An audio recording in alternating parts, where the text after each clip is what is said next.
तो अब हम डिस्कस करते हैं जो हमारी मेडिसिन हैं ऑटोनोमस नर्वस सिस्टम की। पहले हमने फार्मा का एक यूनिट कंप्लीट किया, उसके बाद हम लोग देखते हैं कि ऑटोनोमस नर्वस सिस्टम में कितने कितने सिस्टम आते हैं। पैरासिम्पैथेटिक नर्वस सिस्टम है, सिंपैथेटिक नर्वस सिस्टम है, तो उसके हिसाब से हम मेडिसिन का डिस्कस करेंगे। सिंपैथेटिक ऑटोनोमस नर्वस सिस्टम और पैरासिम्पैथेटिक ऑटोनोमस नर्वस सिस्टम, तो इसको हम डिवाइड करके देख लेते हैं एक बार, और कौन कौन सा रीजन इसमें आता है। ठीक है, उसके बेस पे हम लोग क्या करेंगे, अब आपको मैं समझाता हूँ। ध्यान से देखना, ये क्रेनियम कैविटी है। हम अज्यूम करके चलते हैं कि मान लो ये क्रेनियम कैविटी है, और उसके बाद ये सर्वाइकल स्पाइन, उसके बाद थोरेसिक स्पाइन,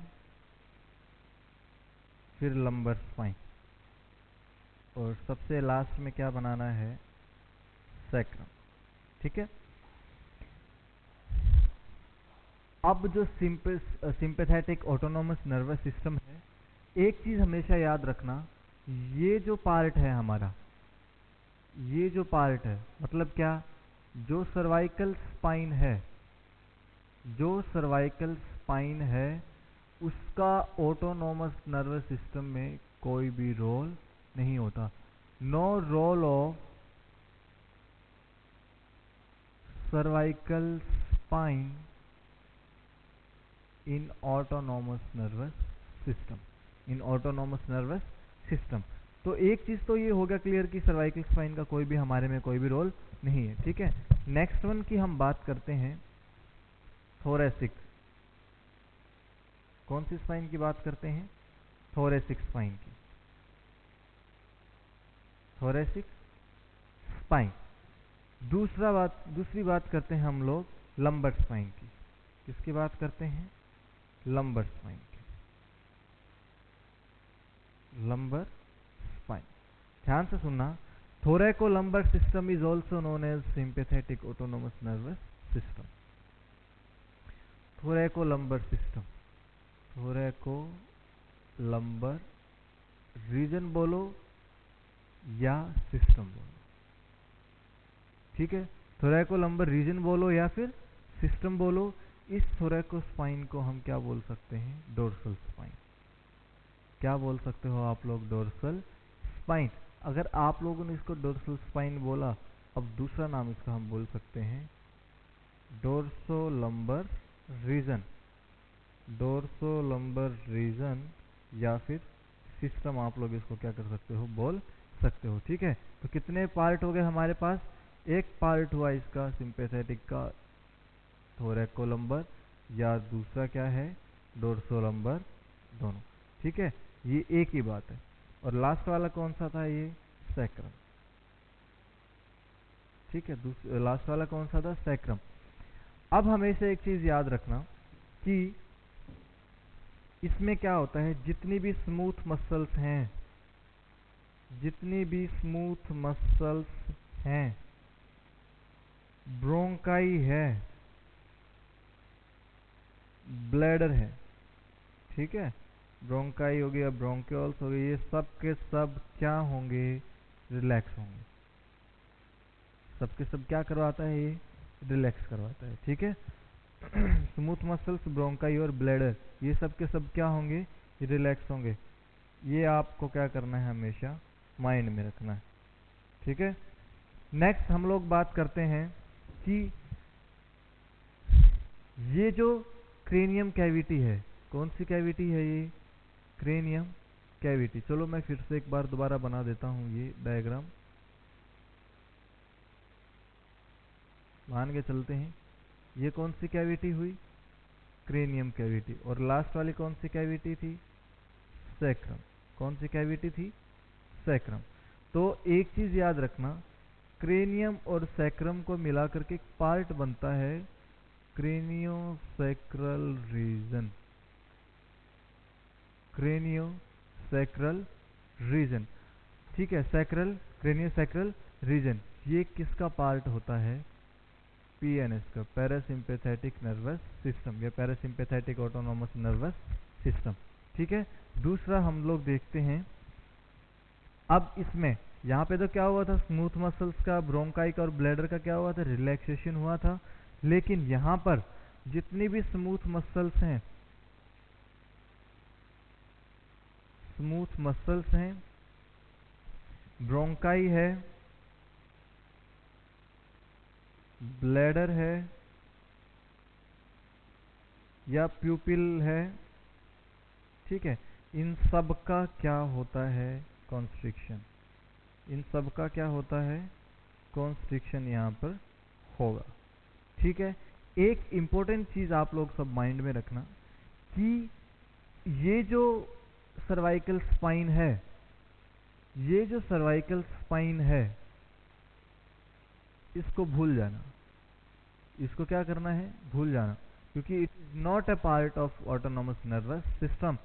आपको पता है कि थोरैकोलंबर रीजन या डोर्सोलंबर रीजन कौन सा है, सिस्टम सिंपैथेटिक नर्वस सिस्टम है, या फिर क्रेनियोसैक्रल रीजन कौन सा है, पैरासिम्पैथेटिक ऑटोनॉमस नर्वस सिस्टम का ये क्या है, एक पार्ट है। ठीक है, अब आप लोगों को पता होना चाहिए कि कौन सा न्यूरो, सबसे पहले हम लोग बात करेंगे पैरासिम्पैथेटिक ऑटोनॉमस नर्वस सिस्टम की मेडिसिन की बात करेंगे। और इससे पहले आप लोगों को पता होना चाहिए कि कौन सा न्यूरोट्रांसमीटर सबसे ज़्यादा मेन इंपॉर्टेंट रोल प्ले करेगा पैरासिम्पैथेटिक ऑटोनॉमस नर्वस सिस्टम में। ठीक है, तो पहले वो डिस्कस करते हैं।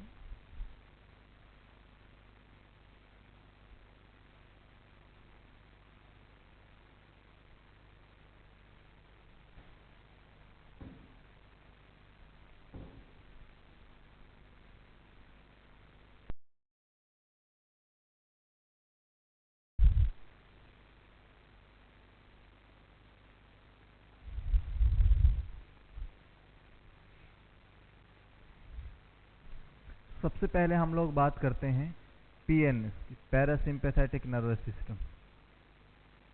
पैरासिम्पैथेटिक नर्वस सिस्टम,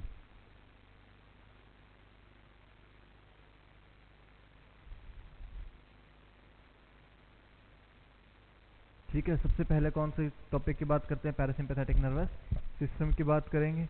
इसमें सबसे पहले हम लोग डिस्कस करते हैं न्यूरोट्रांसमीटर।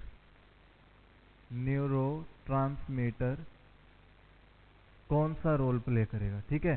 तो एक चीज याद रखना, मान लो कि ये प्री गैंग्लियोनिक नर्व है। ये कौन सी नर्व है, प्री गैंग्लियोनिक। और यहाँ पे आ जाता है जंक्शन, और लास्ट में स्टार्ट हो जाता है post ganglionic nerve.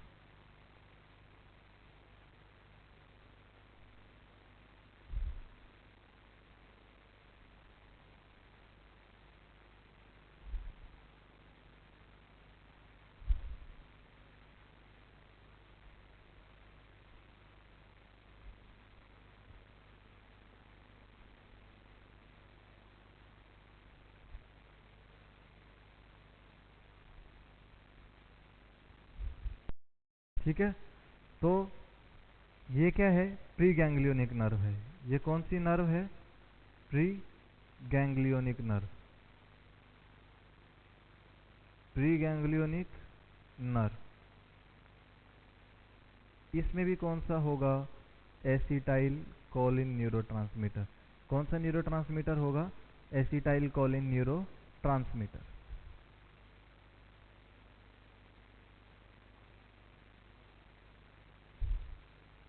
Acetyl choline neurotransmitter इसके अंदर होगा। प्री गैंग्लियोनिक नर्व में भी कौन सा हो गया, एसिटाइल कोलिन, इसको याद रखना, एसिटाइल कोलिन न्यूरोट्रांसमीटर। ठीक है, और दूसरा हम लोग जिक्र करते हैं post ganglionic. Post ganglionic nerve,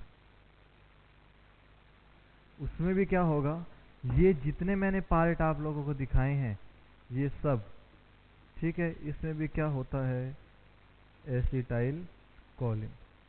क्या होता है इसमें भी, एसिटाइल कोलिन।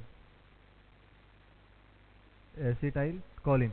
अगर आप लोगों से कोई क्वेश्चन पूछता है कि बताओ पैरासिम्पैथेटिक नर्वस सिस्टम का मोस्ट इंपॉर्टेंट न्यूरोट्रांसमीटर कौन सा है, always go with acetyl choline, question mark कर लेना इसको। ठीक है, अब हमने पढ़ लिया एक तो न्यूरोट्रांसमीटर कौन सा है। दूसरा हम लोग अब डिस्कस करते हैं कि कौन कौन से रिसेप्टर इसमें यूज करते हैं हम लोग, कौन कौन से रिसेप्टर होते हैं। ठीक है, कौन कौन से रिसेप्टर होते हैं।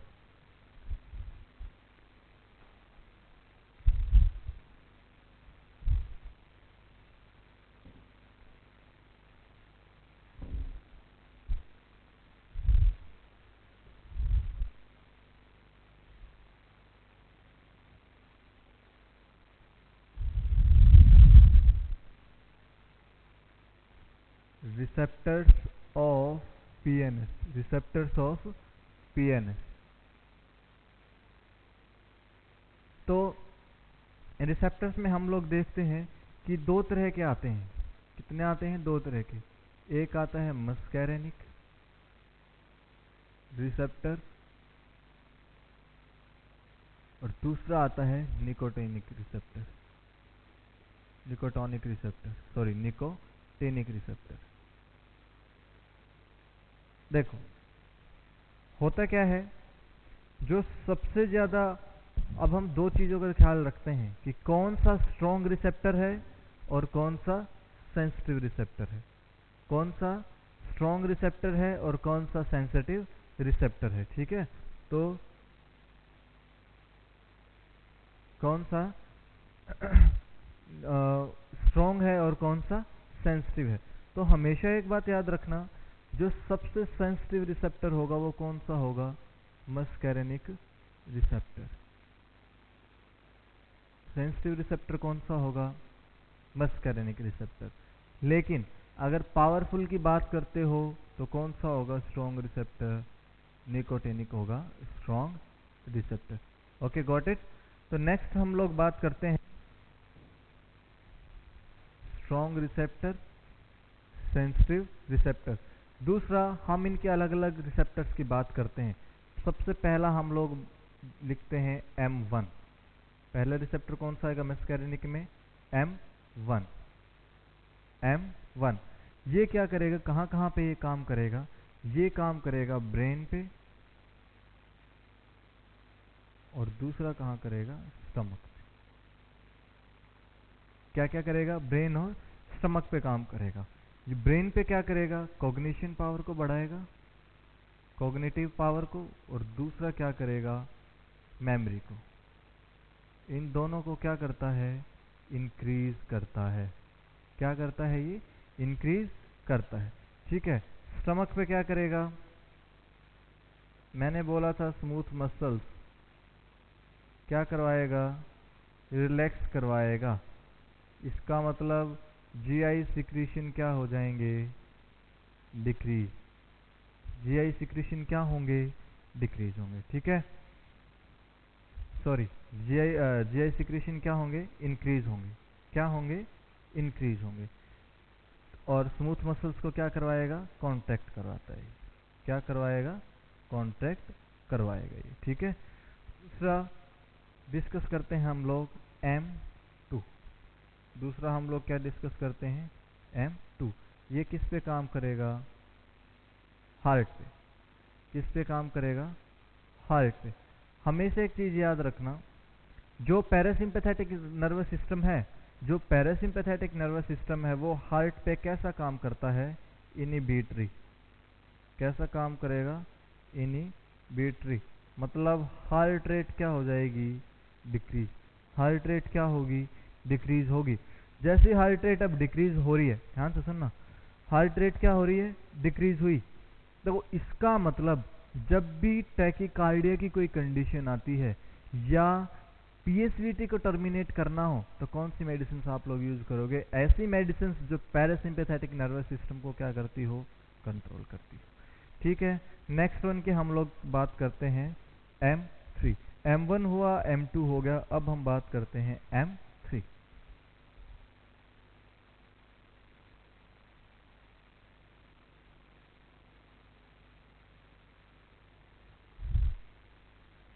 अब हम लोग बात करते हैं M3 की।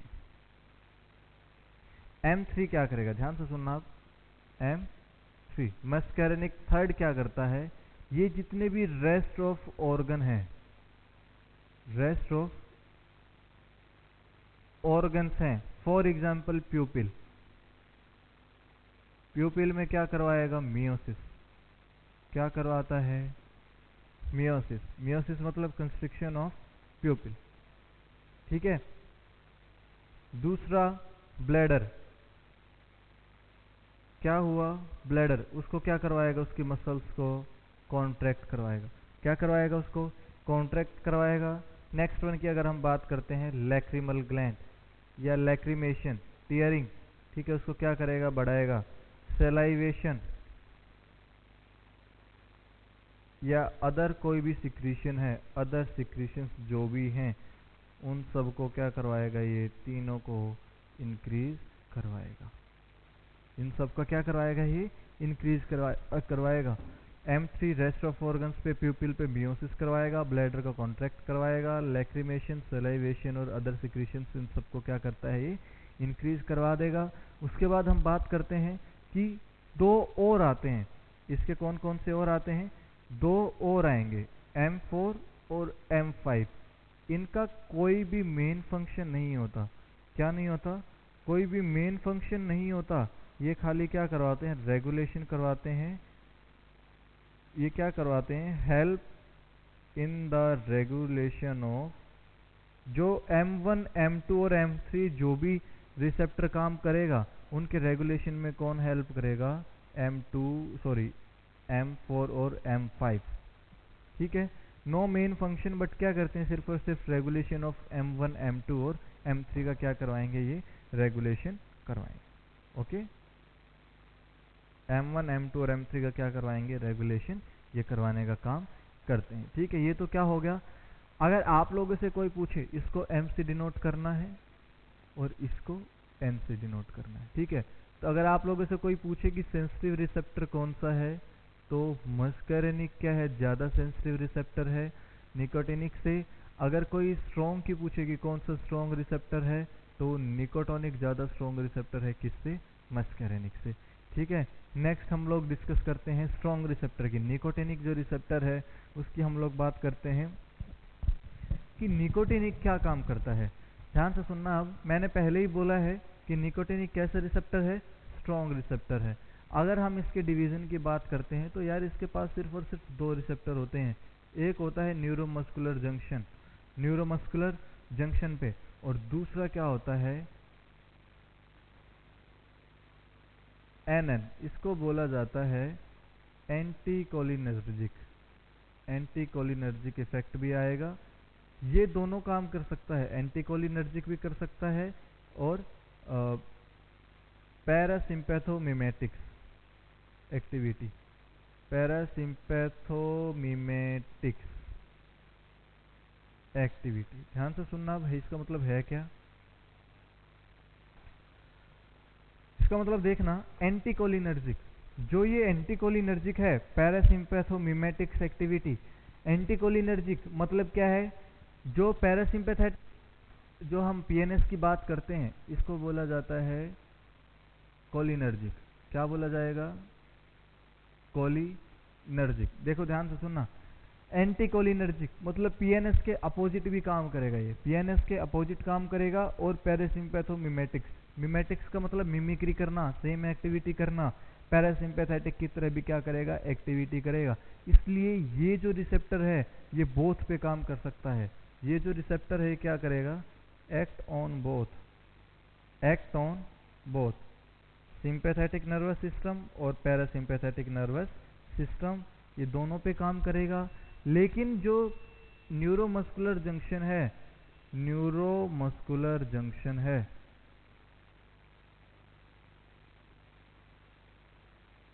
ये किस पे काम करता है?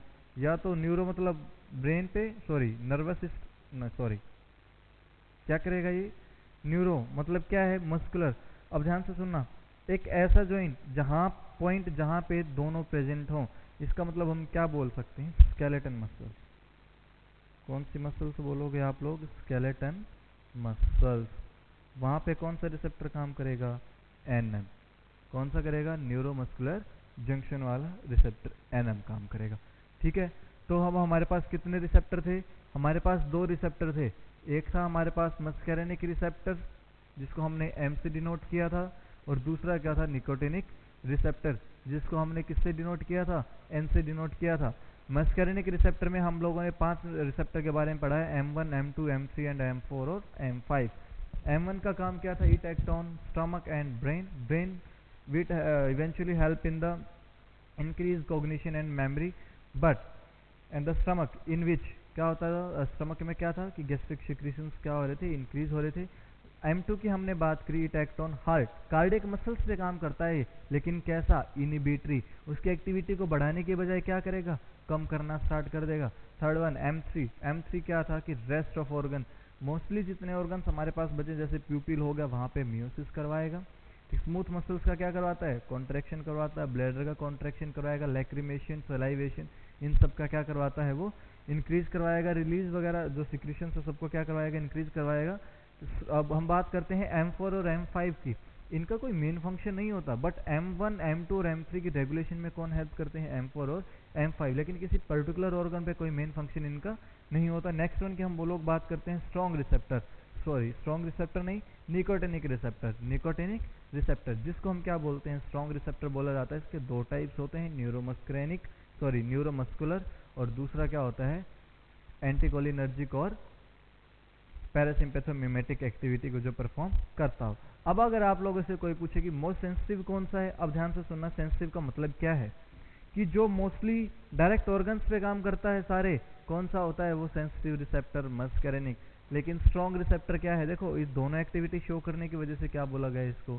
Strong receptor. इसने क्या किया? सिंपैथेटिक नर्वस सिस्टम की भी एक्टिविटी को शो किया, और उसके साथ में इसने किसकी एक्टिविटी को भी शो किया? पैरासिम्पैथेटिक नर्वस सिस्टम की एक्टिविटी को भी क्या करना स्टार्ट कर दिया? इसने शो करना स्टार्ट कर दिया है।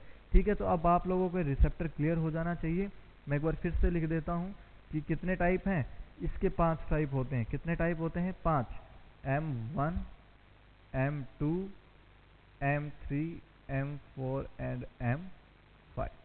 ओके, ये आप लोगों को याद रखना है, भूलना नहीं है। आगे जब हम सिंपैथेटिक नर्वस सिस्टम के मेडिसिन पढ़ेंगे तब वहाँ पे डिफरेंस इनके फंक्शंस होंगे, तो वहाँ पे आप लोग कोरिलेट करना है कि कौन सा फंक्शन कहाँ पे है। तो आप लोग अगर इस टॉपिक को क्लियर करते चलोगे तो आप लोगों को एक यहाँ से फर्स्ट स्टेप क्लियर हुआ है। जब सिंपैथेटिक पढ़ेंगे तो आप लोगों को ऑटोमेटिकली याद आ जाना चाहिए कि यहाँ पे क्या हुआ था? कंस्ट्रिक्शन हो रहा था, कॉन्ट्रैक्ट हो रहा था, या इंक्रीज हो रहा था, तो वहाँ पे ऑल्टरनेटिवली क्या हो जाता है? कम हो जाएगा। ठीक है, तो नेक्स्ट वन हम लोग डिस्कस करते हैं मेडिसिन के। हम लोग क्या करेंगे? अब डिस्कस करेंगे कि कौन कौन सी मेडिसिन अब यहाँ पे आती हैं। ठीक है,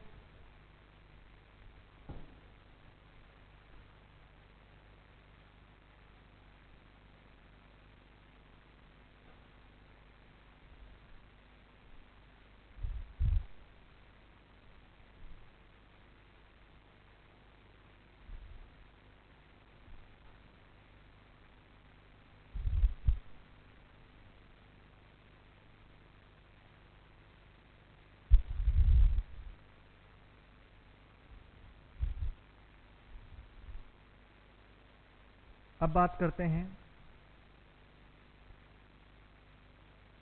medicine of parasympathetic nervous system. Medicine of parasympathetic nervous system. तो मेडिसिन में अगर हम लोग देखें तो मेडिसिन में इसकी दो तरह की मेडिसिन आती हैं। जो पहली आएंगी डायरेक्ट एक्टिंग, कि ऐसी कौन सी मेडिसिन है जो डायरेक्टली एक्ट करती हैं पैरासिम्पैथेटिक नर्वस सिस्टम पे। और जो दूसरी आती है कि इनडायरेक्ट एक्टिंग, और दूसरी जो मेडिसिन है इनडायरेक्ट एक्टिंग मेडिसिन जो हैं वो कैसे कैसे काम कर सकती हैं। कौन सी मेडिसिन रिवर्सिबल हैं, अगर रिवर्सिबल हैं तो वाटर सोल्यूबल कौन सी हैं, लिपिड सोल्यूबल कौन सी हैं। लिपिड सोल्यूबल है तो उसका मतलब क्या है? क्या वो ब्रेन को क्रॉस कर सकती हैं, ब्लड ब्रेन बैरियर को, या नहीं। ठीक है, अगर वाटर सोल्यूबल है तो क्या वो पेरिफेरल ऑर्गन्स भी ज़्यादा इफेक्ट शो करेंगे, अब सेंटर पे ज़्यादा काम करेंगे। ठीक है, उनका अब हम डिस्कस करते हैं नेक्स्ट। तो मेडिसिन ऑफ पीएनएस में सबसे पहले हम लोग देखते हैं कि इसके पार्ट कितने आते हैं। तो इसके दो पार्ट होते हैं स्टूडेंट्स। तो सबसे पहला होगा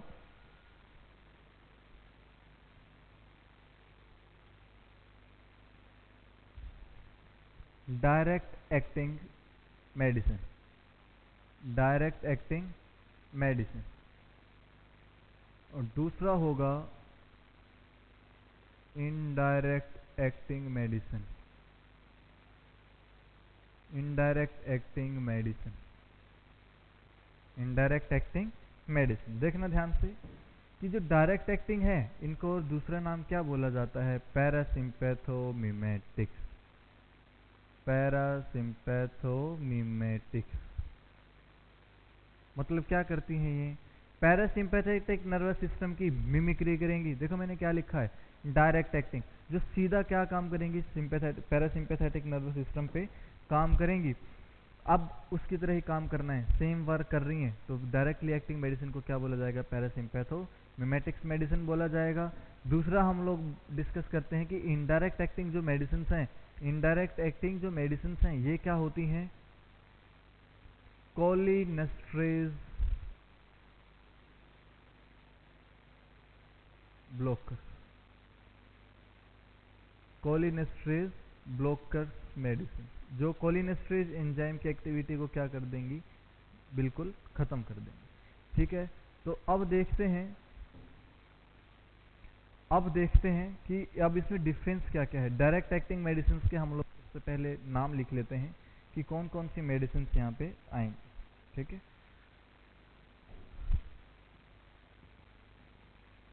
मैं एक ट्रिक बता देता हूं। पापा मम्मी और बेटे ने मिलकर चोर को पकड़ा, पापा मम्मी बेटे ने मिलकर चोर को पकड़ा। पी से क्या बनेगा? पिलोकार्पिन। पी से क्या बनेगा? पिलोकार्पिन। एम से मेथेनाकोल, बी से बेथेनाकोल या बेथाकोल, एक ही बात। ठीक है, और सी से क्या बनेगा? कार्बाकोल। क्या बनता है? कार्बाकोल। अब देखना कि ये जो चार मेडिसिन हैं ये क्या करेंगी? डायरेक्टली एक्टिंग है। अगर कहीं पे बोल दिया जाए कि पैरासिम्पैथोमिमेटिक्स ड्रग्स भी क्या है, तो बोलना डायरेक्ट एक्टिंग मेडिसिन हैं, और इसके ये क्या है? चार एग्जाम्पल्स आते हैं। ठीक है,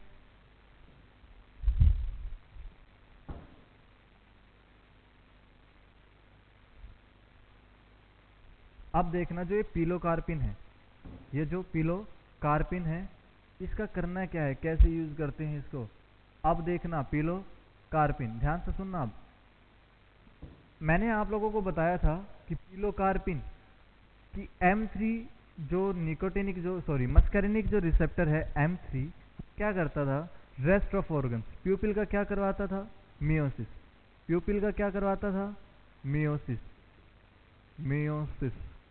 तो ये जो मेडिसिन है ये किस पे एक्ट करेगी?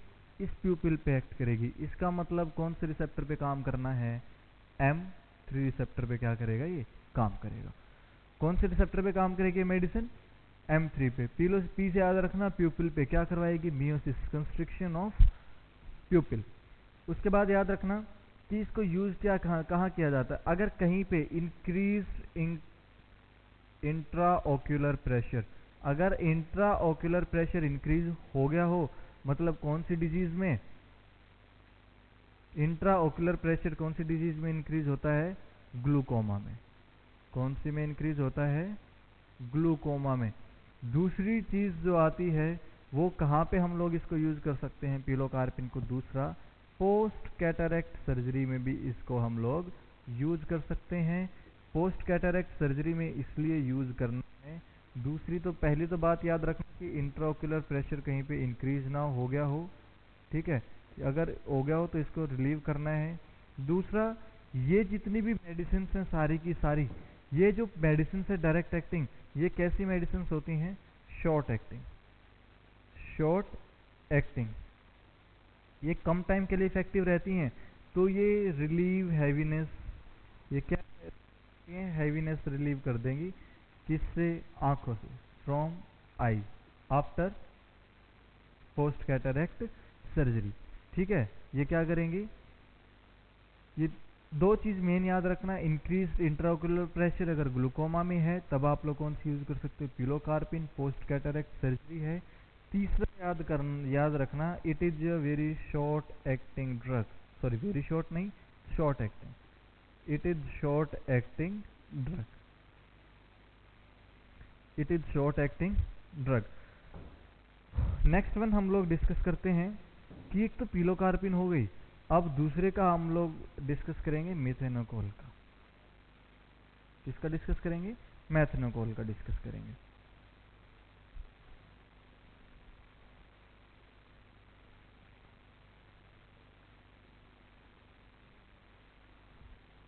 अब देखना, मेथेनोकोल दूसरी मेडिसिन है मेथेनोकोल। मेथेनोकोल, ठीक है। अब देखो ये किस पे एक्ट करेगी? Act on cardiac muscles. किस पे काम करेगी ये? Act on cardiac muscle. याद रखना, एक्ट ऑन कार्डियक मसल्स। अब आप सबको पता होना चाहिए कि पैरासिम्पैथेटिक नर्वस सिस्टम में कार्डियक मसल्स को क्या होती है? इनिबिशन करवाता है। क्या करता है? इनिबिटरी एक्शन शो करता है पैरासिम्पैथेटिक नर्वस सिस्टम, ठीक है। अब अगर ऐसा रहा, एक्ट ऑन कार्डियक मसल्स पे काम करेगा, तो कैसे एक्शन शो किया इसने? इनिबिटरी। कैसे एक्शन शो किया? इनिबिटरी। और किस पे काम करेगा ये?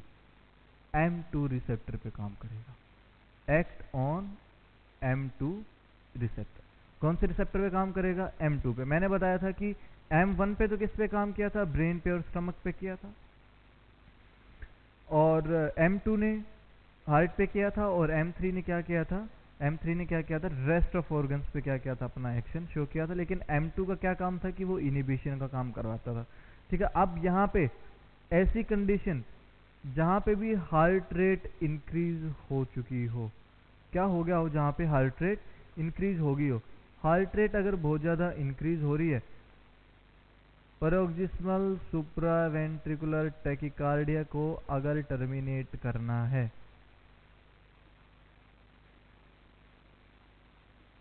पैरोक्सिस्मल सुप्रावेंट्रिकुलर टैकिकार्डिया अगर इस कंडीशन को ट्रीट, अगर एक्यूट हुआ है तो टर्मिनेट करना है, तो आप लोग कौन सी मेडिसिन यूज कर सकते हो? बेथनाकोल। अब आप लोगों को पता है कि सुप्रावेंट्रिकुलर टैकिकार्डिया में क्या है? हार्ट रेट पर इंक्रीज मिलेगी ही मिलेगी। अब ये क्या करेगा? इनिबिशन शो करेगा, तो हार्ट रेट क्या हो जाएगी? डिक्रीज। कैसे एक्टिविटी शो करेगा? इनिबिटरी एक्टिविटी शो करेगा। तो ये कैसा हो जाएगा? हार्ट रेट डिक्रीज हो जाएगी। अगर हार्ट रेट डिक्रीज हो रही है तो मतलब क्या हो रहा है? उस कंडीशन से क्या हो रहा है? रिलीफ मिल रहा है पेशेंट को। तो मेथनोकोल act on M2, act on cardiac muscles, it shows inhibitory actions, ठीक है। नेक्स्ट मेडिसिन की हम लोग बात करते हैं बेथानोकोल। बेथाकोल या बेथानोकोल, ठीक है।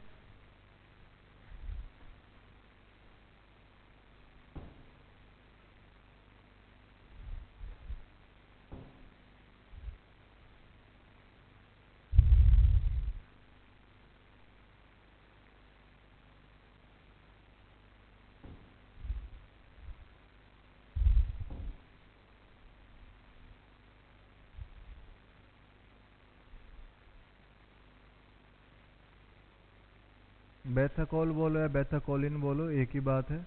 बेथाकोल ये क्या करेगा? देखो,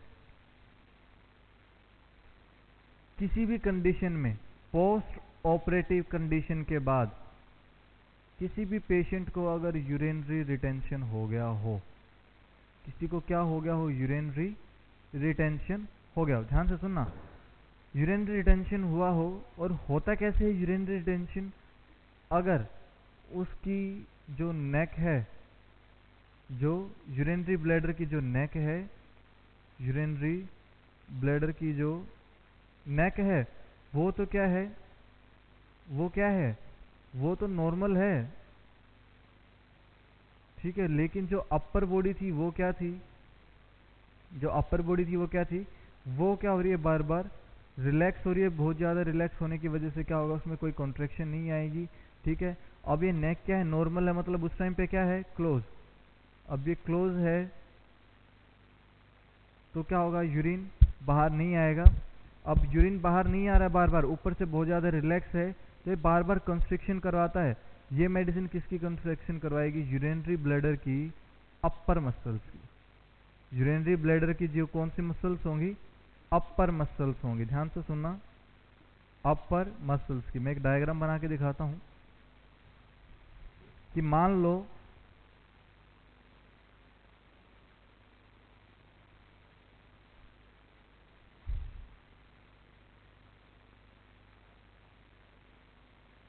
ये ब्लैडर था, इसकी दो ओपनिंग होगी यूरेटर के अंदर, ठीक है। मान लो ये नेक तो नॉर्मल है, ये नेक क्या है, ये नेक तो नॉर्मल है, लेकिन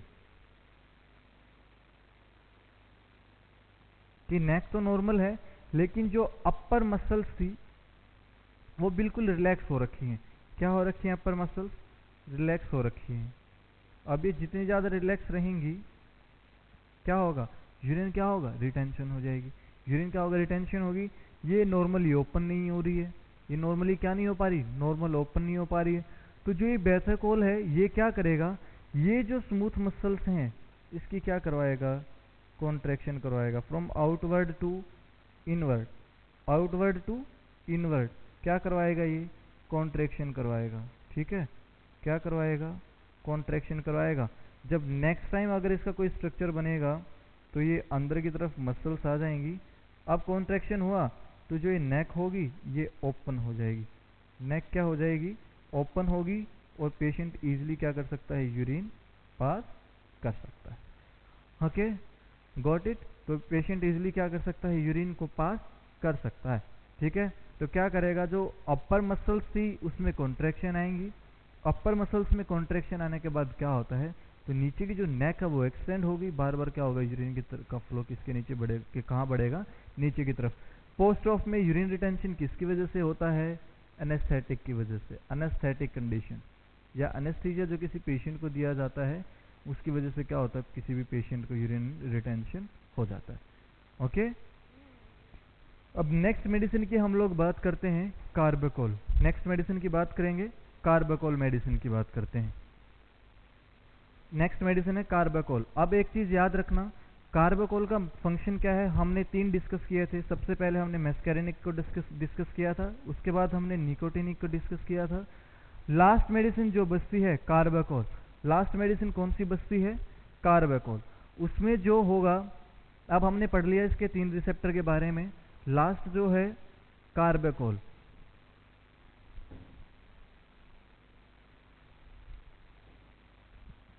कार्बेकोल। अब ध्यान से सुनना, ये कौन से रिसेप्टर पे काम करेगी?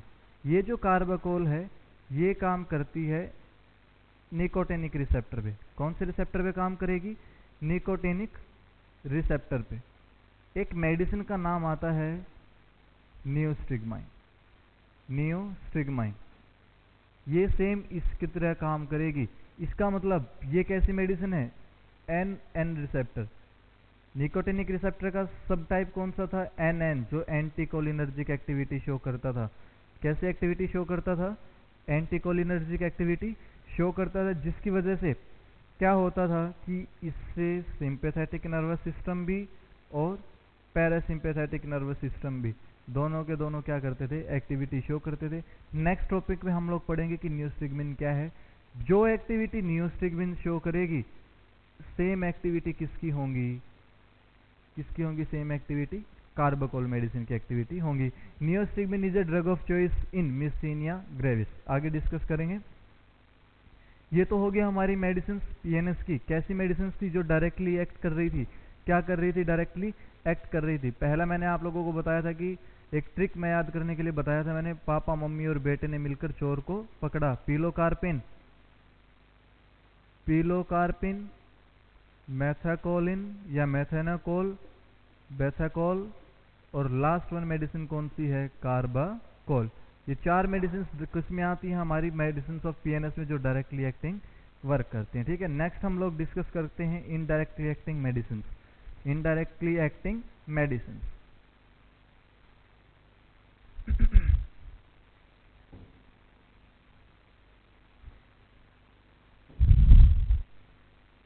नेक्स्ट हम लोग डिस्कस करते हैं इनडायरेक्टली एक्टिंग मेडिसिन पे।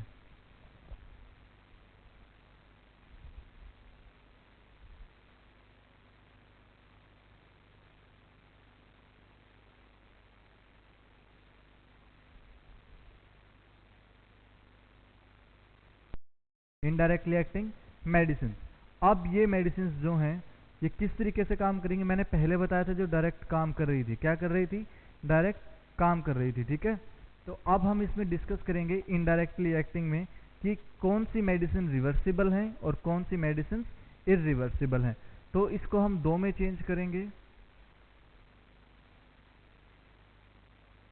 किसमें चेंज करेंगे, दो में, रिवर्सिबल और इरिवर्सिबल। ध्यान से सुनना, ये जो रिवर्सिबल मेडिकेशंस हैं, ये जो रिवर्सिबल हैं मतलब जो रिवर्ट बैक कर सकती हैं अपने जो फंक्शन करेंगी, जो इनकी एक्टिविटी होगी, जो भी इनका मैकेनिज्म ऑफ एक्शन होगा, वो हमारी बॉडी पे क्या होगा, पॉजिटिव इफेक्ट डाल सकता है। लेकिन इसके साइड इफेक्ट भी ज़्यादा आते हैं, लेकिन क्या करेगी हमारी बॉडी, इसको रिवर्ट बैक कर सकती है।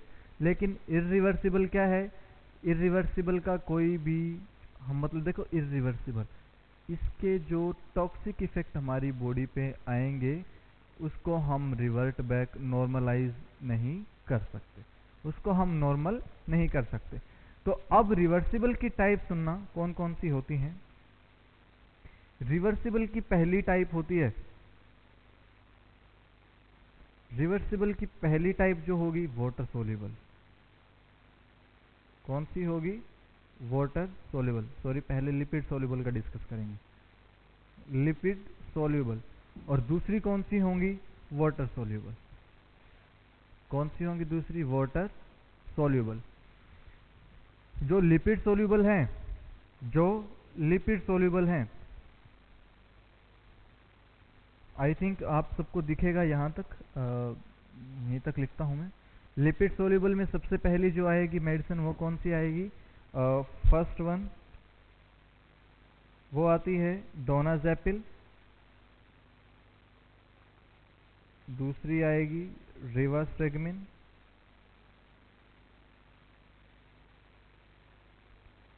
टैक्रीन,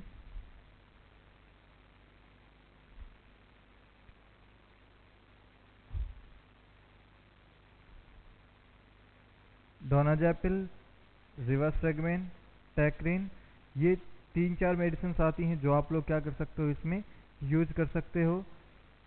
एक सबसे लास्ट में जो मेडिसिन आती है वो कौन सी होती है, गैलेंटामाइन। कौन सी होती है, गैलेंटामाइन। वो मेडिसिन आप लोग क्या कर सकते हो, यूज कर सकते हो, ठीक है। अब डिस्कस करेंगे आगे कि किस किस में हम लोग इसको यूज करेंगे।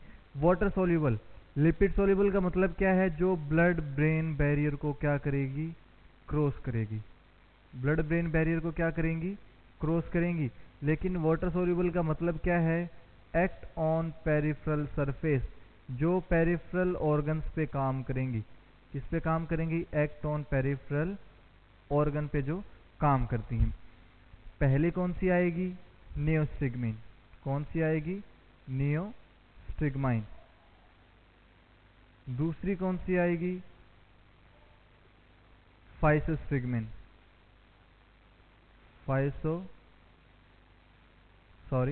फाइसोस्टिग्मिन नहीं, endorphin,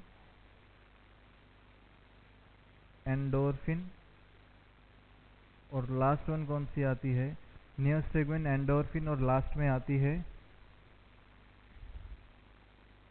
Tensilon. Neostigmine, endorphin, Tensilon, डोनाजेपिल के साथ में यहाँ पे एक मेडिसिन और आती है, फाइसोस्टिग्मिन। कौन सी मेडिसिन आती है, फाइसोस्टिग्मिन,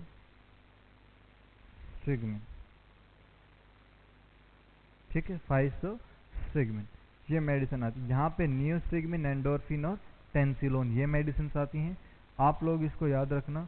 फाइसोस्टिग्मिन आई थिंक नहीं दिख रहा होगा आप लोगों को, मैं ऊपर की तरफ लिख देता हूँ। ये 4 मेडिसिन हो गई, एक और याद रखना, फाइसोस्टिग्माइन, ठीक है। कितनी मेडिसिन हो गई, ये 5 मेडिसिन, डोनाजेपिल, रिवास्ट्रेगमिन, टैक्रीन, गैलेंटामाइन और फाइसोस्टिग्मिन। ये कौन सी हैं, लिपिड सोल्यूबल ड्रग्स होती हैं, ठीक है। जो वाटर सोल्यूबल हैं वो एक्ट ऑन पेरिफेरल ऑर्गन पे काम करेंगी, लेकिन जो लिपिड सोल्यूबल हैं वो ब्लड ब्रेन बैरियर को क्या करती हैं, क्रॉस कर जाएंगी, उसमें एंट्री कर जाएंगी। नियोस्टिग्माइन, एंडोर्फिन और टेंसिलोन कैसे हैं? Water soluble, which act on the peripheral organs. Next हम लोग बात करते हैं इरिवर्सिबल की। इरिवर्सिबल कैसी होती है? टॉक्सिक इफेक्ट आता है जिसको हम लोग नॉर्मल नहीं कर सकते, जिसको हम लोग नॉर्मल नहीं कर सकते, इरिवर्सिबल इफेक्ट शो करता है। इनका कोई भी क्लिनिकली यूज नहीं होता, कोई भी क्लिनिकली यूज नहीं होता। अब हम डिस्कस करते हैं कौन कौन सी होती हैं। ओपी पॉइजनिंग, कौन कौन सी होती हैं? OP poisoning.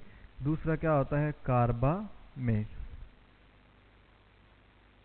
कार्बामेट्स क्या होता है? कार्बामेट्स। तो अब देखते हैं ओपी पॉइजनिंग में क्या आता है। ओपी पॉइजनिंग में जो पहली मेडिसिन आएगी वो कौन सी आएगी?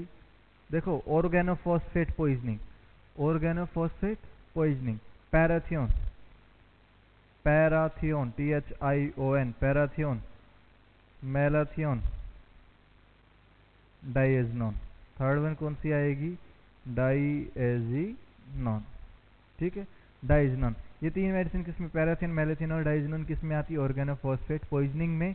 इरिवर्सिबल का ही एक पार्ट है। अब बात करते हैं ओपी पॉइजनिंग की। अब बात करते हैं, सॉरी, ओपी पॉइजनिंग का हो गया डिस्कस। अब करते हैं कार्बामेट्स। कार्बामेट्स में क्या आता है? पहला, कार्बामेट्स में पहला कौन सा आता है?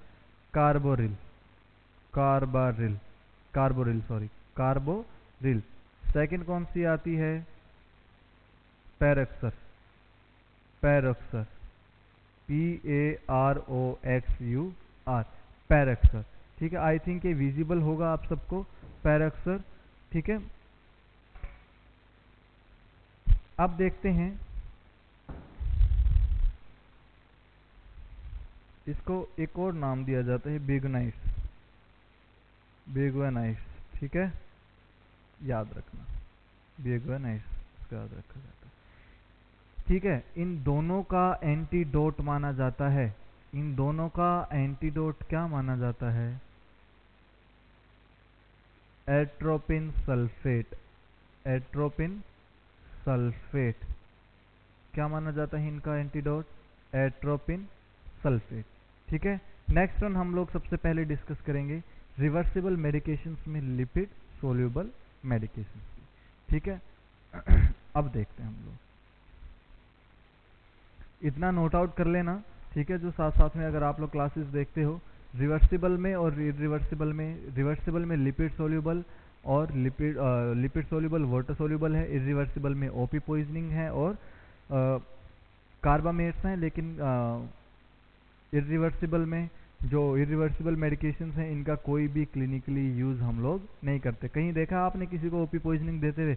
नहीं देते। हम पेशेंट को खुद मारने का काम करेंगे अगर ऐसा कुछ करेंगे तो। कार्बामेट्स इन दोनों को कभी भी हम लोग अप्लाई नहीं करते। लेकिन यूज़ किसको करते हैं? लिपिड सोल्यूबल और वाटर सोल्यूबल मेडिकेशंस को हम लोग क्या करते हैं? यूज़ करते हैं। ठीक है, नेक्स्ट हम लोग देखते हैं अब कि जो लिपिड सोल्यूबल है, पहले इसके बारे में हम लोग पढ़ लेते हैं अब। ठीक है,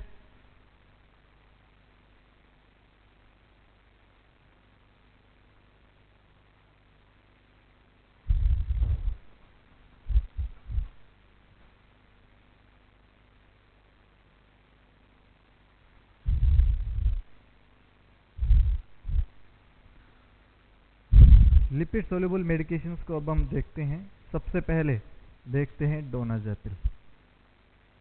डोनाजेपिल ये कौन से रिसेप्टर पे एक्ट करेगी? M1 रिसेप्टर पे क्या करेगी? ये एक्ट करेगी। कौन से रिसेप्टर पे एक्ट करेगी? ये M1 रिसेप्टर पे एक्ट करेगी। देखना दूसरे ध्यान से, ये मेडिसिन है कैसी? इनडायरेक्ट मेडिकेशन है। ये M1 पे काम करेगी। M1 का मतलब मैंने बोला था आप लोगों को कि ब्रेन पे काम करता है। ये रिसेप्टर किस पे काम करता है? ब्रेन पे काम करेगा। अगर ब्रेन पे जाएगा तो आप लोगों को क्या पता होना चाहिए कि क्या करेगा? ये कॉग्निटिव एबिलिटी और मेमोरी दोनों को क्या करेगा? ये इन दोनों को क्या करेगा? इंक्रीज करने का काम करेगा। कॉग्निटिव एबिलिटीज और मेमोरी एबिलिटीज को क्या कर रहा है? ये इंक्रीज करने का काम करेगा। तो सीधी सी बात है, आप लोगों ने कभी देखा होगा अल्जाइमर डिमेंशिया। पहले तो बात करते हैं हम डिमेंशिया की। दूसरा एल्जाइमर डिमेंशिया, उन दोनों में क्या करेगा ये, उन दोनों में क्या करेगा ये ड्रग ऑफ चॉइस है। कौन सी है ड्रग ऑफ चॉइस? डोनाजेपिल। कौन सी है drug of choice? Donepezil. Drug of choice in Alzheimer dementia और डिमेंशिया में। आप साथ में और कौन सी मेडिकेशन दे सकते हो? रिवास्ट्रेगमेन। कौन सी दे सकते हो मेडिकेशन? रिवास्ट्रेगमेन भी दे सकते हो, फाइसोस्ट्रिगमेन भी मेडिकेशन क्या कर सकते हो आप लोग, दे सकते हो। ठीक है, टैक्रिन भी आप लोग उस सबसे उसके बाद में क्या कर सकते हो, टैक्रिन मेडिकेशन भी क्या कर सकते हो, दे सकते हो। लेकिन हम सिर्फ इनको पेशेंट्स में यूज कर सकते हैं और एक अप टू एक लिमिट तक ही यूज करते हैं। इनको क्या करते हैं, अप टू एक लिमिट तक ही यूज करते हैं। उसके बाद हम इन मेडिसिन का यूज नहीं कर सकते, क्योंकि इनका साइड इफेक्ट क्या है, ये साइड इफेक्ट क्या आता है इनका, इनका साइड इफेक्ट आएगा हिपैटिक टॉक्सिसिटी। Hepatic toxicity. अगर कोई स्टूडेंट अगर इसको लेता है कि मेरी तो मेमोरी इंक्रीज हो जाएगी, मैं एग्जाम्स में अच्छे से टॉप कर सकता हूँ, तो why should not I take that particular kind of medication. So this is the humble request to all these kind of students, please don't take these medication except doctor prescription, because it causes hepatic toxicity, it can damage the liver, और liver अगर damage हो गया तो body में क्या हो जाता है, नाइट्रोजिनस वेस्ट बढ़ेगा। नाइट्रोजिनस वेस्ट बढ़ेगा, कितना ज़्यादा नाइट्रोजिनस वेस्ट बढ़ेगा, हिपैटो न्यूरोपैथिक, हिपैटिक न्यूरोपैथी।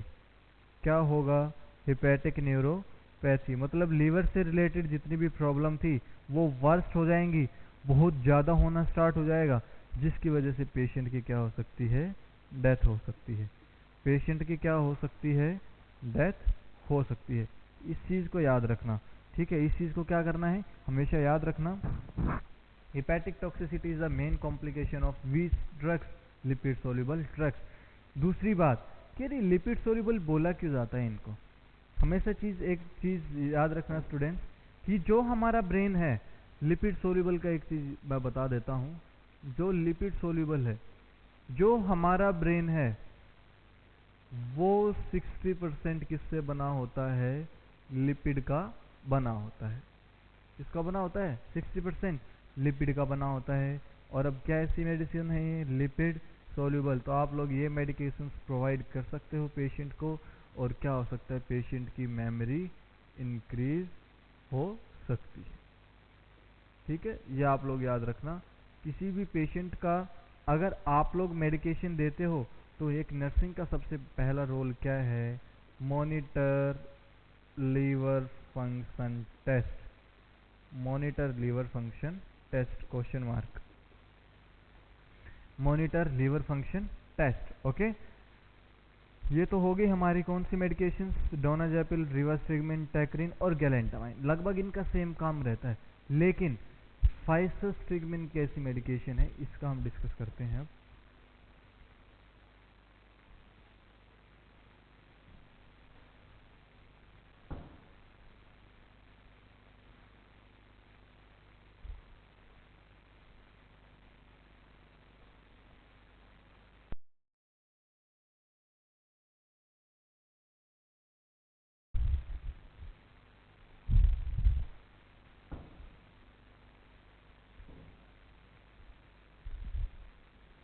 देखना, नेक्स्ट मेडिकेशन थी फाइसोस्ट्रिगमाइन। नेक्स्ट मेडिकेशन कौन सी थी, फाइसोस्ट्रिगमाइन। अब इसको थोड़ा सा ज़्यादा कुछ इतना देखना नहीं, एक चीज़ याद रखना, इसको ना ड्रग ऑफ चॉइस बोला जाता है। किसकी ड्रग ऑफ चॉइस बोला जाता है, ड्रग ऑफ चॉइस का मतलब क्या है कि जो ड्रग कंपलसरी है कि हाँ ये ड्रग देने के बाद उस दूसरी ड्रग का क्या हो जाएगा, एडवर्स इफेक्ट खत्म हो जाएगा। तो फाइसोस्ट्रिगमेन में ड्रग ऑफ चॉइस किसकी है, एट्रोपिन पॉइजनिंग। एट्रोपिन पॉइजनिंग आप लोग क्या कर सकते हो, बोल सकते हो। एट्रोपिन किससे ड्राइव होती है, एट्रोपा बेलाडोना, एट्रोपा बेलाडोना। ठीक है, एट्रोपा बेलाडोना मतलब ये इतनी हो जाएगी कि सभी मसल्स को क्या करवा देगी, स्मूथ मसल्स को रिलैक्स करवा देगी, जिसकी वजह से क्या होगा, पेशेंट डिहाइड्रेटेड होने के चांसेस बढ़ जाएंगे और पेशेंट क्या हो सकती है, डेथ हो सकती है। पेशेंट की क्या हो सकती है, डेथ हो सकती है। तो ये जो फाइसेस्टिगमिन मेडिकेशन है, ये जो फाइसेस्टिगमिन मेडिकेशन है, ये ऑलमोस्ट सभी रिसेप्टर पे क्या काम करेगी, सभी रिसेप्टर पे एक्टिविटी शो करती है। Shows activity on all receptor, shows activity on all receptor. क्यों? एट्रोपिन है, हार्ट रेट को कंट्रोल बढ़ाने का काम करती है। दूसरा सिक्रीशंस को क्या करती है, कंट्रोल करती है। ठीक है, प्यूपिल को क्या करती है, मिड्रियासिस कोज करवाती है। तो बहुत सारे इसके फंक्शन हैं जो सभी पे क्या करती है, ये सभी और उस पे सभी रिसेप्टर पे क्या करती है, ये काम करेगी। इसलिए क्या है, ये कैसी मेडिसिन होती है, स्ट्रॉन्ग मेडिकेशन होती है। कैसी होती है, स्ट्रॉन्ग मेडिकेशन होती है। अब अगर फाइसेस्टिगमाइन की पॉइजनिंग हो जाए, अगर फाइसेस्टिगमाइन की पॉइजनिंग हो जाए तो उसकी ड्रग ऑफ चॉइस क्या बनेगी, एट्रोपिन। ठीक है, वाइस वर्सा आप अपोजिट कर देना कि अगर फाइसेस्टिगमाइन ड्रग ऑफ चॉइस किसकी है, एट्रोपिन पॉइजनिंग की। अगर फाइसेस्टिगमाइन पॉइजनिंग हो जाए उसकी ड्रग ऑफ चॉइस क्या है, एट्रोपिन है। ठीक है, ये आप इसको हमेशा रिमेंबर रखना और ये चीज़ बहुत ही बेनिफिशियल होगी अगर आपको ये पता होना चाहिए। एट्रोपिन अगर फाइसेस्टिगमाइन पॉइजनिंग हो जाए, अगर फाइसेस्टिगमाइन की पॉइजनिंग हुई है तो आप लोगों को 2 mg देना है after every 10 minute till normalization of condition, till normalization of the condition. जब तक कंडीशन क्या नहीं हो जाती, पेशेंट की नॉर्मल नहीं हो जाती, तब तक आप लोग क्या कर सकते हो, 2 mg after every 10 minute of normalization of condition. ठीक है, ये चीज़ आप लोग क्या करना है, याद रखना। ठीक है, ये आप लोगों की हो गई लिपिड सोल्यूबल मेडिकेशंस हो गई। ठीक है,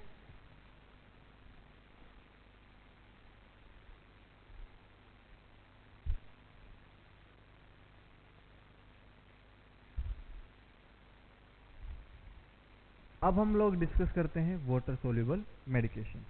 अब हम लोग क्या डिस्कस करेंगे, water soluble medication.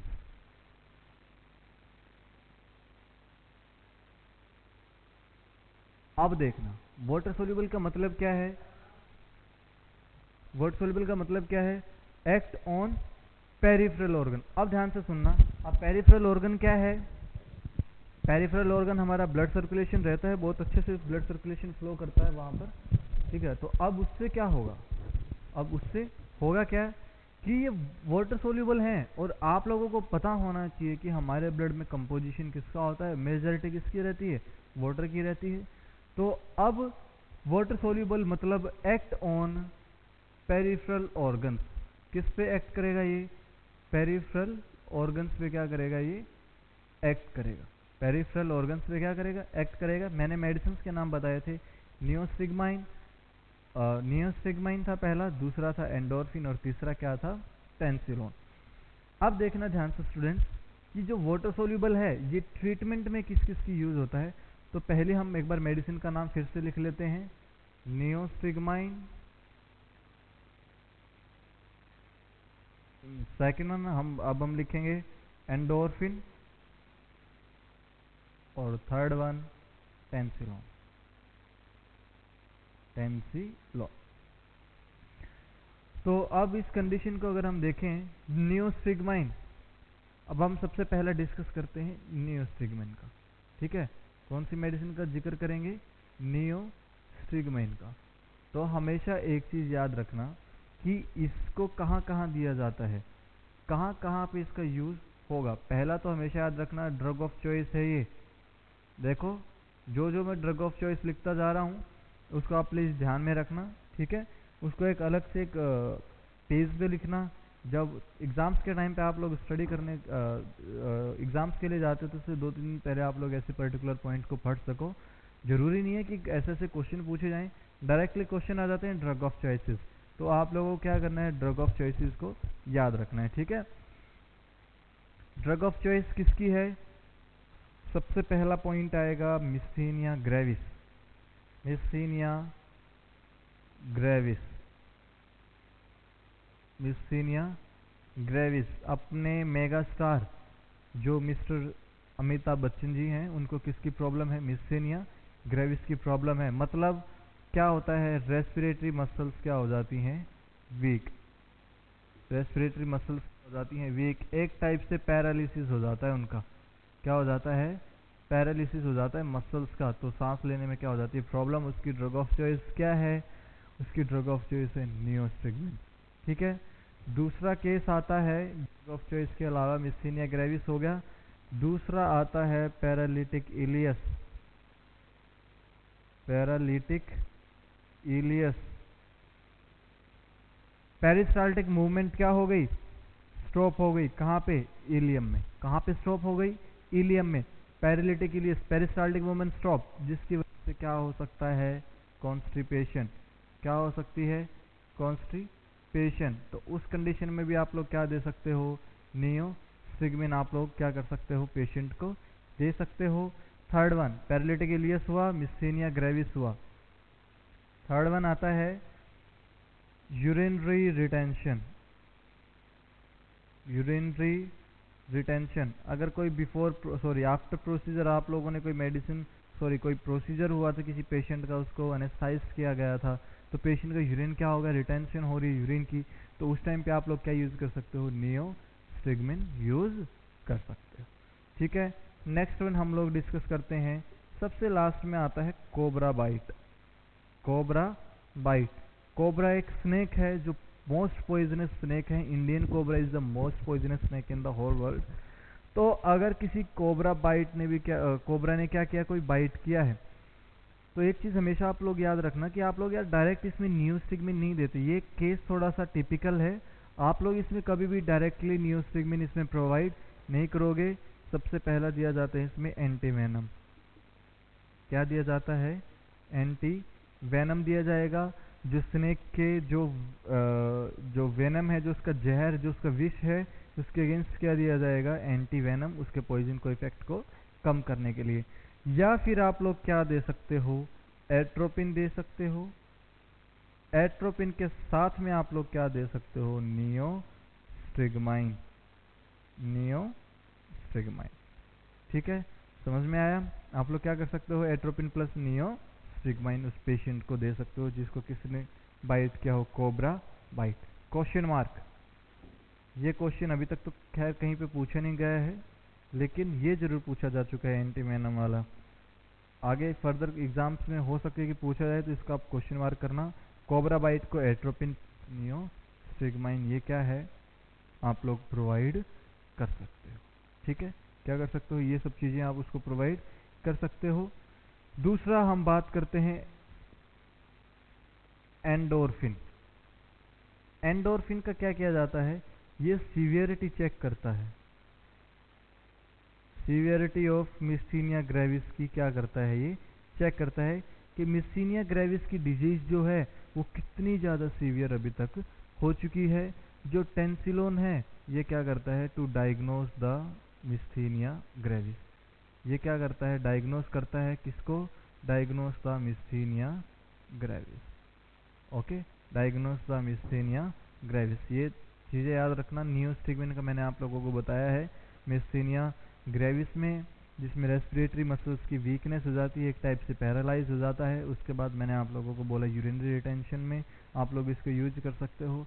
Urinary retention के बाद आप लोग क्या कर सकते हो? पैरालिटिक इलियस में यूज कर सकते हो, जहाँ पे पेरिस्टाल्टिक मूवमेंट लॉस हो जाता है, कॉन्स्टिपेशन को लीड करता है। और लास्ट में कोबरा बाइट। आपको सबसे पहले एंटी वेनम देना है, या फिर उसके बाद क्या देना है? Atropine plus neostigmine. आप लोग देखो नियोस्टिग्मिन इसलिए मैंने लिखवाया कोबरा बाइट। ओके, तो ये सब चीज़ें आती हैं। 4 चीज़ें मैंने आप लोगों को लिखवाया है इसमें। ये चीज़ें याद रखना। नेक्स्ट हम लोग बात करते हैं अब अगर एक चीज़ और याद रखना, अगर मिस्थीनिया ग्रेविस का क्राइसिस हो जाए, मिस्थीनिया क्राइसिस, अगर मिस्थीनिया क्राइसिस हो जाए तब भी आप लोग क्या प्रोवाइड करना उसको, नियोस्टिग्मिन क्वेश्चन मार्क। मिस्थीनिया क्राइसिस मतलब ऐसी कंडीशन जहाँ पे इसको ट्रीट करना बहुत डिफिकल्ट हो जाए, पेशेंट एक्सेसिव सलाइवेशन का सिक्रीशन कर रहा हो, बहुत ज़्यादा सलाइवा बाहर आ रहा हो, पेशेंट सांस लेने में कंफर्ट फील ना कर रहा हो, मसल्स बिल्कुल वर्क ना कर रही हो, उस टाइम पे आप लोग क्या दे सकते हो पर्टिकुलर पेशेंट को, नियोस्टिग्माइन। वहाँ पे क्या होगा, ब्रोंक्यूल का कंस्ट्रिक्शन होगा, सांस लेगा, डायलेशन होगा, फिर कंस्ट्रिक्शन होगा, तो क्या होगा, ऑक्सीजन का एक्सचेंज क्या हो सकता है यहाँ पर, इंक्रीज हो सकता है। ठीक है, नेक्स्ट हम लोग डिस्कस करते हैं इरिवर्सिबल मेडिकेशन।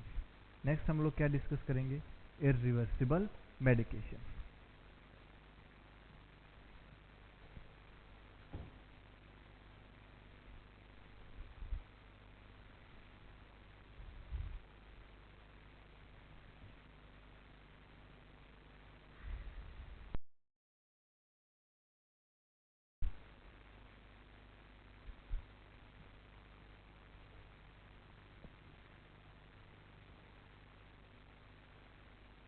नेक्स्ट हम लोग डिस्कस करते हैं इरिवर्सिबल मेडिकेशन।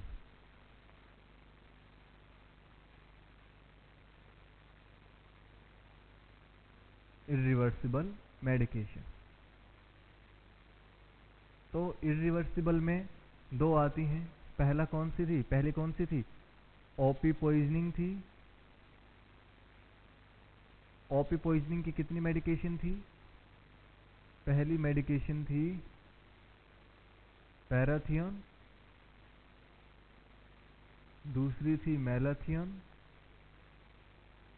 और तीसरी कौन सी है, और तीसरी आती है डायजिनोन। कौन सी आती है, डायजिनोन आती है। ये तो होगी हमारी कौन सी, ओपी पॉइजनिंग की हुई, और दूसरी आती है, दूसरी मेडिकेशन कौन सी होती हैं, कार्बामेट। कौन सी होती हैं, कार्बामेट। कार्बामेट्स में पहली मेडिकेशन कौन सी आती है, कार्बारिल, कार्बारिल, और दूसरी कौन सी आती है, दूसरी आती है प्रोपोक्सर, प्रोपोक्सर। ठीक है, इस प्रोपोक्सर को भी बोला जाता है बियोगोनाइस, बियोगोनाइस। ठीक है, इनका एंटीडोट मैंने लिखवाया था आप लोगों को, फिर भी लिख लेना। इन दोनों का क्या, इन सब का क्या आता है एंटीडोट, इन सब का एंटीडोट होता है एट्रोपिन सल्फेट, एट्रोपिन सल्फेट। अब ध्यान से सुनना कि होता क्या है, मान लो किसी पेशेंट को ओपी पॉइजनिंग हो चुकी, क्या हुआ, किसी पेशेंट को ओपी पॉइजनिंग हो चुकी है, किसी पेशेंट को ओपी पॉइजनिंग हुआ, तो होता क्या है, तो अब किसी पेशेंट को अगर ओपी पॉइजनिंग हुई, ठीक है, अगर किसी के कपड़ों पे ओपी पॉइजनिंग गिरी, ठीक है, तो किसके थ्रू एब्जॉर्प्शन हो जाएगा, स्किन के थ्रू मेडिसिन का क्या हो जाएगा, एब्जॉर्प्शन हो जाएगा।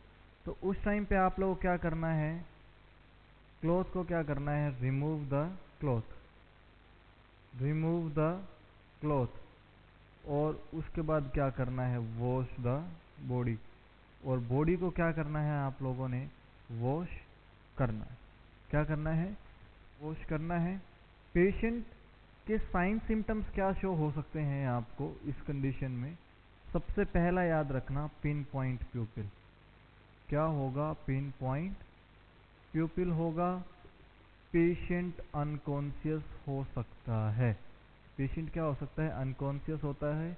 जितने भी बॉडी के सिक्रीशंस होंगे वो सीवियरली क्या हो जाएंगे, इंक्रीज हो जाएंगे। क्यों भाई, क्योंकि है कैसी है, पैरासिम्पैथेटिक की मेडिकेशन है ये, कैसी है ये, पैरासिम्पैथेटिक की मेडिकेशन से सारे सिक्रीशंस इंक्रीज हो रहे हैं। तो एक चीज़ हमेशा याद रखना, अगर ये सिक्रीशंस बहुत ज़्यादा इंक्रीज हो जाएं तो पेशेंट क्या कर सकता है, एस्पिरेट कर सकता है।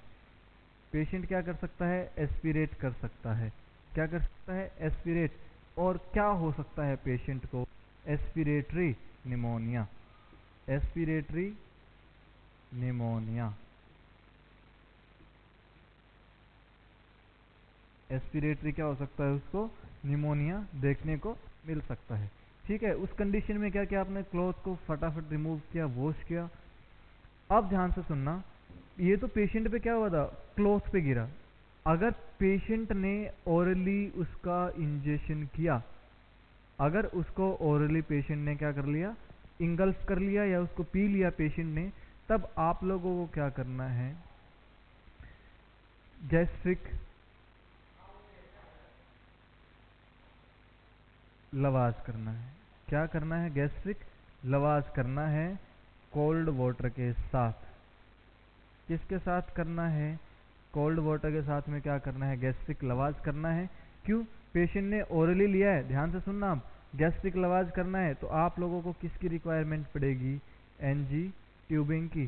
क्योंकि अगर ओपी पॉइजनिंग में आपने पेशेंट को वोमिटिंग के लिए बोला, देखो ध्यान से सुनना, ये बहुत ज़्यादा एसिडिक होता है, ये सारे के सारे इसोफेजियल जितने स्फिंक्टर हैं उसको रप्चर कर देगा, उसकी मसल्स को क्या कर देगा, डैमेज कर देगा। तो आप लोग गैस्ट्रिक लवाज में किसकी जरूरत पड़ेगी, एनजी ट्यूब के साथ में कोल्ड वाटर क्या करना है, पेशेंट को देना है और गैस्ट्रिक लवाज आपको करना है। ठीक है, उसके बाद देखते हैं हम लोग कि ये सब तो हो गया, अब और क्या करना है।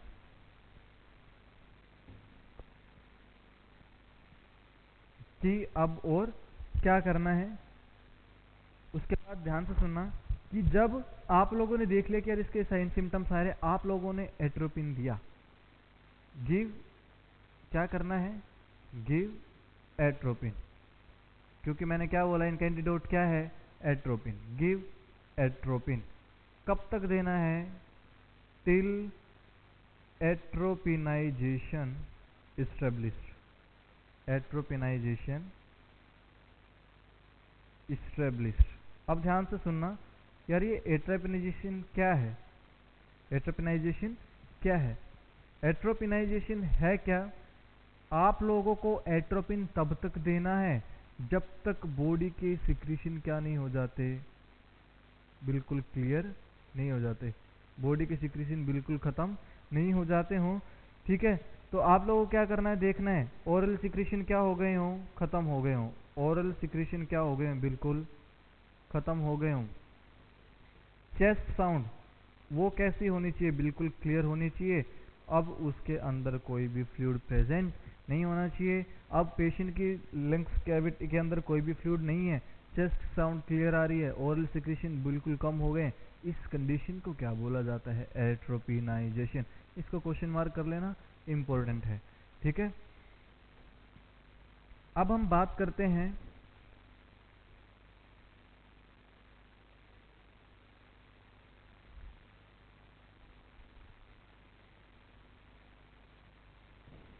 कि हम कुछ एक इसमें एंजाइम्स दे सकते हैं। क्या कर सकते हैं, इसमें कुछ एक एंजाइम्स देते हैं। क्या करते हैं, एंजाइम्स देते हैं। दो एंजाइम्स इसमें हम लोग और प्रोवाइड कर सकते हैं एंटीडोट के अलावा, पाम और डाम। इसका मतलब क्या है, प्रोलिड,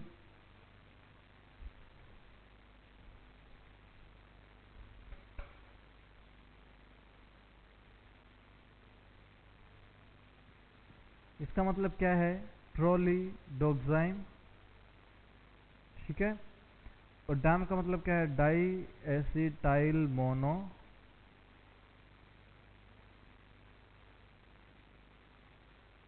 mono di acetyl mono oxidase enzyme, mono oxidase enzyme. ठीक है, di acetyl mono amino, sorry, mono oxidase enzyme.